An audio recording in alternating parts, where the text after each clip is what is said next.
Mereka melakukan itu didoktrin oleh keluarga.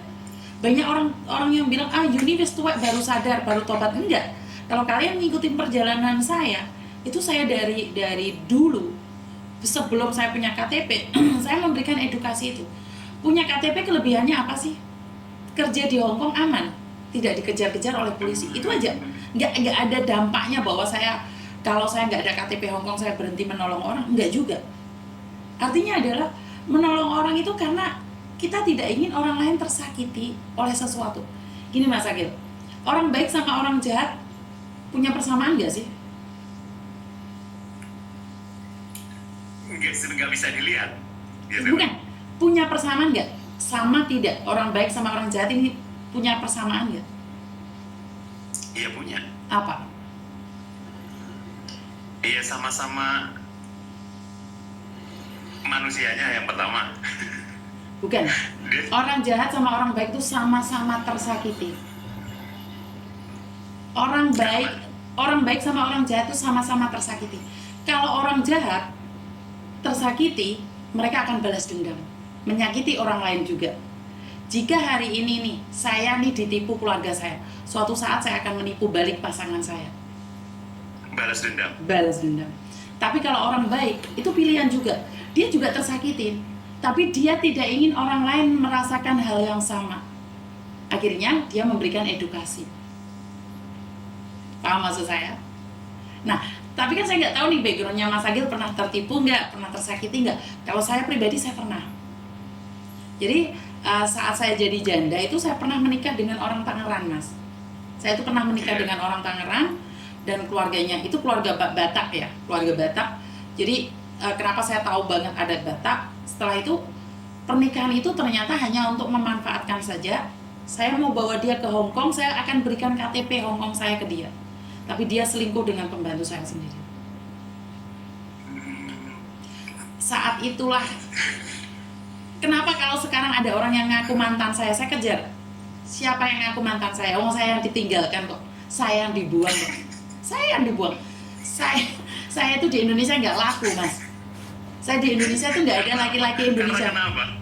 Kenapa? Kenapa alasannya? Iya karena saya keras. Saya keras.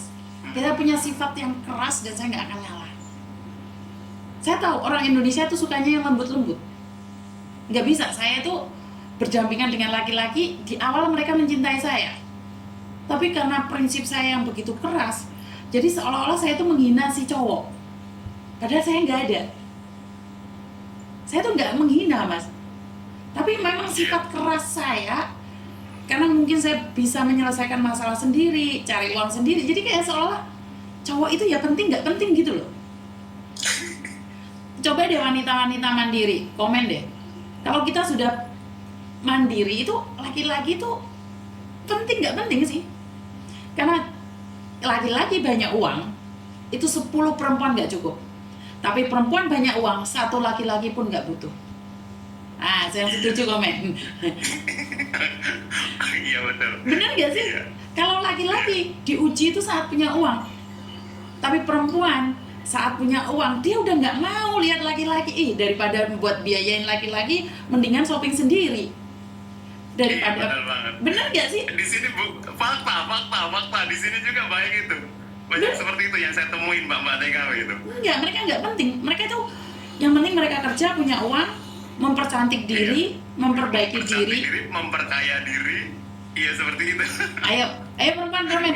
Itu wanita bener yang bener-bener terbentuk dari sesuatu hal yang telah menyakiti dia gitu. Betul. Dan satu hal. Bener banget. Satu hal. Buat laki-laki khususnya Mas Agil nih, saya nggak tahu backgroundnya Mas Agil. Jangan pernah menyakiti perempuan.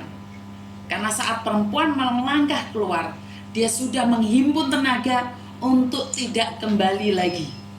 Perempuan kalau sudah pergi dari rumah, perempuan sudah meninggalkan pasangannya, nggak ada ceritanya perempuan kembali. Betul. Jangan macam-macam, apalagi yang KDRT, yang disakiti, yang suaminya main judi slot, terus selingkuh sana sini. Istrimu masih tunduk sama kamu karena dia khawatir sama anak-anaknya. Tapi coba kalau dia sudah nggak khawatir sama anak-anaknya, ditinggal kamu itu laki-laki. Jangan sombong kamu sama perempuan. Ditinggal kamu sama perempuan, Kasarnya aku bisa memaafkan kamu, tapi aku tidak nggak untuk akan kembali. kembali untuk kamu. Tapi tidak untuk kembali.